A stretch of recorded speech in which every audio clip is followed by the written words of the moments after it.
तो अब तक हमने देखा था कि युवान एब्रोड से वापस आ गया है और उसके आने की वजह से घर का माहौल फिर से पहले जैसा हो गया है। फिर एपिसोड 8 में दिखाते हैं कि मॉर्निंग में युवान शियान के बेड के पास ही बैठे बैठे सोया हुआ था। शियान जब उठता है तो उसे अपने पास बैठा देख थोड़ी देर तक उसे देखता रहता है, बट तभी युवान आंख बंद किए हुए ही पूछता है कि देख लिया अच्छे से।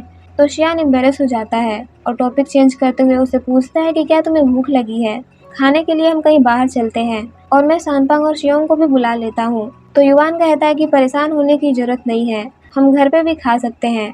जिसके बाद वो किचन में कुछ बनाने के लिए चला जाता है। शियान हेल्प के लिए पूछता है तो युवान मना करके शियोंग और सानपांग के साथ बैठने के लिए कहता है।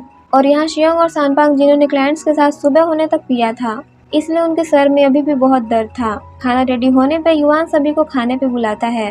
टेबल पर इतने सारे डिशेस को देखकर सानपांग और शियोंग तो उसकी तारीफों के पुल बांधने लगते हैं और युवान ने उनके हैंगओवर के लिए हनी वाटर भी बनाया था। तो युवान शियोंग की तरफ हनी वाटर देते हुए अपना हाथ बढ़ाता है। उसी वक्त शियान भी अपना हाथ आगे करता है।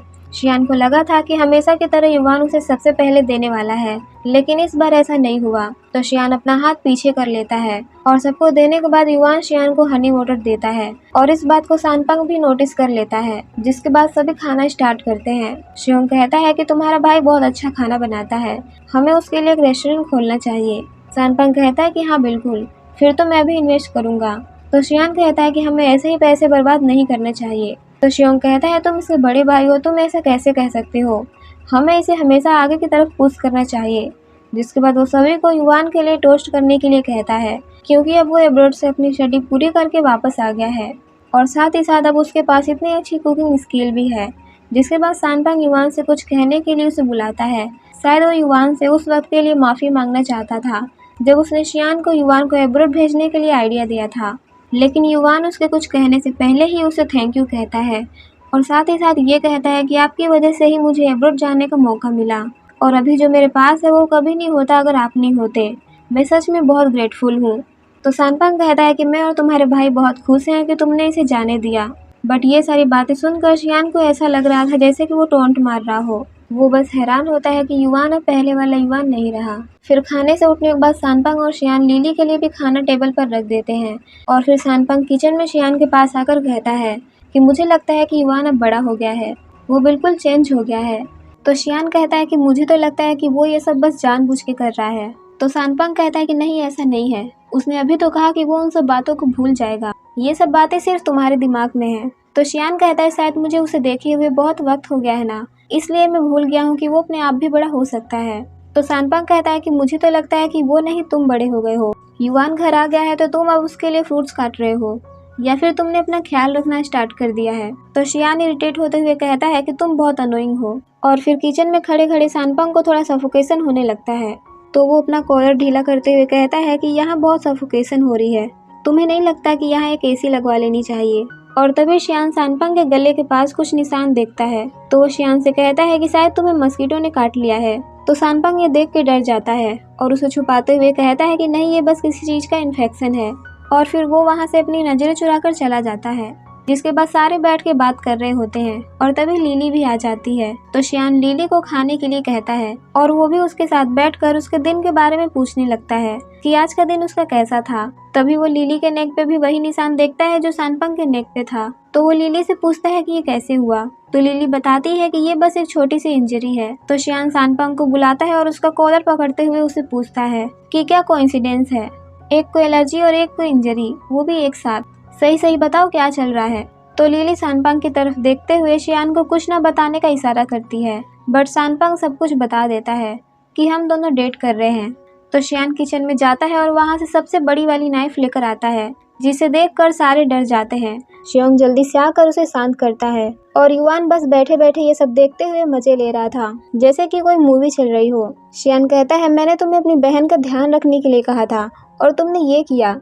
तो लिली कहती है मैं सबसे पहले उनके पीछे गई थी। तो शियान पूछता है तुमने ऐसा क्यों किया। तो लिली कहती है मैं क्यों नहीं कर सकती, जब मैं छोटी थी तब से सानपांग मेरा ख्याल रख रहे हैं और वो मुझे अच्छे से ट्रीट भी करते हैं, इसलिए मैं उन्हें लाइक करती हूँ। और इतना कहते ही वो जाकर सानपांग का हाथ पकड़ लेती है। तो शियान चिल्लाते हुए उसे दूर हटने के लिए कहता है और कहता है कि तुम्हें पता भी है लाइक का मतलब होता क्या है। जिसके बाद वो शियोंग से पूछता है क्या तुम्हें इसके बारे में पहले से पता था। तो वो कुछ नहीं कह पाता। फिर वो युवान से पूछता है तो युवान बस हंसे जा रहा था। तो शियोंग माहौल ठंडा करने के लिए कहता है, ऑफ कोर्स हमें भी तुम्हारी तरह अभी ही पता चला, हम भी तुम्हारी तरह बहुत हैरान और गुस्से में हैं, बट इन्हें इस चीज़ की तो फ्रीडम है ना कि ये किसे लाइक करें। अब तुम्हारी सिस्टर के पास एक बॉयफ्रेंड है, तो अब तुम भी किसी भी रिलेशनशिप में आ सकते हो, जैसे मिस फैंग के साथ। तो युवान बीच में शियोंग को टोकते हुए कहता है कि शियोंग, शियान की देखभाल के लिए मैं हूँ। तो शियोंग कहता है, देखा, तुम दोनों एक दूसरे के लिए हो और अब तो ये दोनों भी साथ हैं, अब सब सही है। तो शियान कहता है, ठीक है, वैसे भी मुझे सब कुछ लास्ट में ही पता चलना है। इतना कह के वो अपने रूम में चला जाता है, जिसके बाद सानपांग बहुत ज्यादा डर जाता है और शियोंग से हेल्प मांगने लगता है कि वो उसकी कुछ हेल्प करे। तो शियोंग कहता है, सबसे पहले तो घर में जितनी भी डेंजरस चीजें हैं उसे हटा दो। तो सारे के सारे घर में जितनी भी शार्प चीजें थी उसे हटाने लगते हैं। और फिर लिली युवान से जाकर पूछती है कि अब हम क्या करें, हम बुरी तरह से फंस गए हैं। बट उस वक्त भी युवान की हंसी रुकी नहीं जा रही थी और यहाँ शियान अपने रूम में अकेला बैठा हुआ होता है। तो युवान नॉक करता है। शियान कहता है, तुम कब से नॉक करने लगे? तो युवान कहता है, तो क्या आपको मेरा बिना नॉक किए हुए ही अंदर आना पसंद था? तो शियान इरिटेट होते हुए कहता है, इसका इस बात से क्या लेना देना है कि मुझे पसंद था या नहीं। तो युवान पूछता है कि यहाँ अकेले क्यों बैठे हुए हो, क्या अभी भी आप लिली से नाराज हो? तो शियान कहता है, तुम लोग अब बड़े हो गए हो, तुम जो चाहो वो कर सकते हो, मेरे नाराज होने या ना होने से क्या मतलब है। तो युवान कहता है कि आप जानते हैं कि हम चेंजेस एक्सेप्ट नहीं कर सकते, क्योंकि जो चीजें जैसी होती है हमें उसकी आदत लग गई होती है। ठीक वैसे ही जैसे आप लिली को अपनी छोटी बहन मानते हैं और समझते हैं कि वो अभी भी बड़ी नहीं हुई है और मैं वो छोटा भाई हूँ जिसे आप हमेशा प्रोटेक्ट करते हैं। तो शियान कहता है, क्या कहना चाहते हो तुम? युवान कहता है, कुछ नहीं, मैं बस कहना चाहता हूँ कि मैं घर आकर बहुत खुश हूँ। फिर उसके बाद सीन शिफ्ट होता है ऑफिस में, जहाँ सानपांग अपना पूरा काम निपटा कर शियान के पास आता है और कहता है कि क्या तुम्हारे पास कुछ टाइम है, तुम कुछ बात करना चाहते हो? तो शियान कहता है कि नहीं।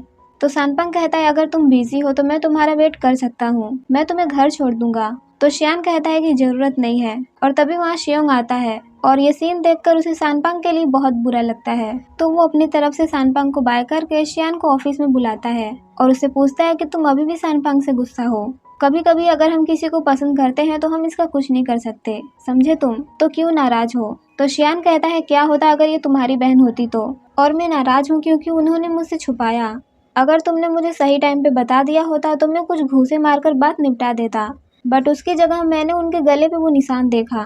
तो शियोंग कहता है, तुम्हारी बहन अब एडल्ट हो गई है, वो जानती है उसे क्या चाहिए, और अगर तुम्हें लगता है कि वो गलत है तो तुम्हें उनसे इस बारे में बात करनी चाहिए, तुम उसके बड़े भाई हो। तो शियान कहता है, क्या तुम्हारे साथ ऐसा कभी हुआ है, तुम्हारा दोस्त तुम्हारी बहन से मिल रहा हो और तुम्हें इसके बारे में सबसे लास्ट में पता चले? तो शियोंग कहता है, ठीक है, मैं हार मानता हूँ, तुम नाराज रहो, मेरे दोस्तों ने मुझे बाहर खाने के लिए पूछा है तो मैं उनके साथ जा रहा हूँ। और वो शियान को घर जाने के लिए कहता है क्योंकि बहुत लेट हो चुका था और उसे पता था कि अगर ये ऐसे ही नाराज रहेगा तो घर जाने के बजाय ये यहीं सोफे पे सो जाएगा। इसलिए शियोंग सोफे पे ना सोने के लिए उसे साफ साफ मना करके जाता है, बट उसके जाते ही शियान उस पर लेट जाता है। फिर नेक्स्ट सीन में दिखाया जाता है कि शियान के घर आने पे कोई उसे ऑफिस से कॉल करके किसी प्रॉब्लम के बारे में पूछता है, तो वो लैपटॉप खोलकर सॉल्व करने बैठ जाता है। तभी वहाँ युवान आता है जो उसके बिल्कुल करीब होकर उससे कहता है कि मेरे गेम प्रोग्राम में कुछ इशू आ गया है, क्या आप मेरे लिए इसे देख सकते हैं? जिससे शियान का हार्ट बीट बहुत तेज हो जाता है और वो अपने एक्सप्रेशन को छुपाने की पूरी कोशिश करने लगता है। फिर थोड़ी देर बाद जब शियान नीचे आता है तो युवान ने सूप बनाया होता है और वो उसे टेस्ट करने के लिए कहता है। युवान अपने हाथ से शियान को खिलाने लगता है, लेकिन शियान को अनकंफर्टेबल फील होता है क्योंकि वो उसे एक स्माइल के साथ कब से घूरे जा रहा था, तो वो खुद ही अपने हाथ से खाने लगता है। वो बस चाहता था कि ये कैसे भी करके जल्दी से खत्म हो जाए। फिर नेक्स्ट मॉर्निंग जब शियान ऑफिस के लिए निकलता है तो युवान उसे फिर से पीछे से रोकता है और उसके इतने करीब आ जाता है जैसे लग रहा था कि अब बस वो उसे किस करने ही वाला है। बट फिर वो अपना हाथ शियान के नेक के पास लाता है और उसका कॉलर ठीक करने लगता है। शियान इस बीच बहुत ज्यादा डर गया था और फिर वो उसे जल्दी से बाय करके वहाँ से चला जाता है। फिर नाइट का सीन दिखाते हैं जहाँ युवान और लिली साथ में बैठकर डिनर कर रहे थे। लिली कहती है कि पूरे 1 हफ्ते हो गए हैं और अभी तक शियान नाराज है। उनके ऑफिस में एक एम्प्लॉय को कॉल करके पूछा भी था कि क्या आज ऑफिस में ज्यादा काम है, तो एम्प्लॉय कहती है कि नहीं, इसका मतलब है कि शियान जानबूझ के घर लेट आया करता था। आज लिली ने शियान की सारी फेवरेट डिश बनाकर रखी थी, पर शियान रोज की तरह आज भी इतने लेट तक ऑफिस में रुका हुआ था। तो युवान कहता है कि तुम्हें पता है ना कि वो कैसे हैं, तुम्हें बस उनके शांत होने तक का वेट करना होगा। फिर वो लिली के बनाए खानों में से कमियां निकालने लगता है तो लिली गुस्से में आकर उसका सारा खाना लेकर किचन में रख देती है और कहती है कि तुम्हें खाने की कोई ज़रूरत नहीं है, मैं इसे शियान के लिए बचा कर रखूँगी। और कहती है कि अचानक से मुझे ऐसा लग रहा है कि मैं किसी ड्रामा की फीमेल लीड हूँ, जहाँ मेरे पेरेंट्स मेरे रिलेशनशिप के खिलाफ हैं और तो और मेरे बनाए गए खानों में से कमियाँ भी निकाली जा रही है। और तभी युवान शियान के आने की आहट सुनता है, तो उसे कुछ बातें सुनाने के लिए वो लिली से कहने लगता है कि अब तुम बड़ी हो गई हो, इसलिए तुम्हारी रिलेशनशिप में होना बहुत नॉर्मल सी बात है और मैं तुम्हें अपनी एक बात बताता हूँ। ये सुनते ही शियान आगे की बात सुनने के लिए वहीं डोर के पास रुक जाता है। युवान कहता है कि मेरे पास भी कोई ऐसा है जिसे मैं पसंद करता हूँ। तो लिली पूछती है कौन है वो, क्या मैं उसे जानती हूँ? तो युवान कहता है कि हाँ, शियान भी जानते हैं। और उसके कुछ और कहने से पहले शियान अंदर आ जाता है। लिली उसे देखते ही खाने के लिए बुलाती है, बट शियान उसे इग्नोर कर देता है। जिसके बाद युवान फिर अपना वही अधूरा टॉपिक स्टार्ट करता है और कहता है कि कम से कम सानपंग तुम्हें अच्छे से ट्रीट तो करते हैं, मेरे फ्रेंड की तरह नहीं। मैं उसे कितने सालों से पसंद करता आया हूँ, बट उसने मुझसे बस ये कहा कि वो सिर्फ मुझे एक भाई की तरह देखता है, और इतना कह के उसने मुझे झटकार दिया। तो शियान इरिटेट होते हुए कहता है कि तुम अभी इस बात को क्यों उठा रहे हो, क्या इतना काफी नहीं है कि तुम दोनों में से कोई एक रिलेशनशिप में है? और इतना कह के वो अपने रूम में चला जाता है और लिली उसे खाने के लिए बुलाती रह जाती है। तो युवान उसे समझाता है कि वो जल्दी ही मान जाएंगे, और वैसे भी ये बिल्कुल भी इजी नहीं है किसी ऐसे को ढूंढना जिसे हम पसंद करें। फिर शियान के रूम में दिखाया जाता है जहाँ शियान पंच मारते हुए युवान की बातों को याद कर रहा था जो उसने नीचे लिली के साथ बैठकर किया था।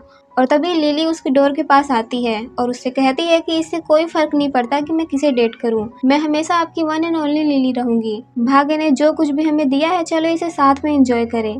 युवान जब अब घर आ गया है तो क्यों ना हम तीनों मिलकर इस वीकेंड पे फैमिली ट्रिप पर चले। और इतनी बड़ी बड़ी बातें करने के बाद भी शियान उसका कोई जवाब नहीं देता। तो लिली युवान के रूम में आकर उससे कहती है कि तुमने जैसा लिखा था बिल्कुल मैंने वैसा ही बोला, लेकिन शियान ने मुझे फिर भी इग्नोर कर दिया। और तभी युवान के फोन में शियान का एक मैसेज आता है जिसमें लिखा था कि क्या तुम इस वीकेंड पे फ्री हो, अगर तुम चाहते हो तो हम साथ में फैमिली ट्रिप पर जा सकते हैं।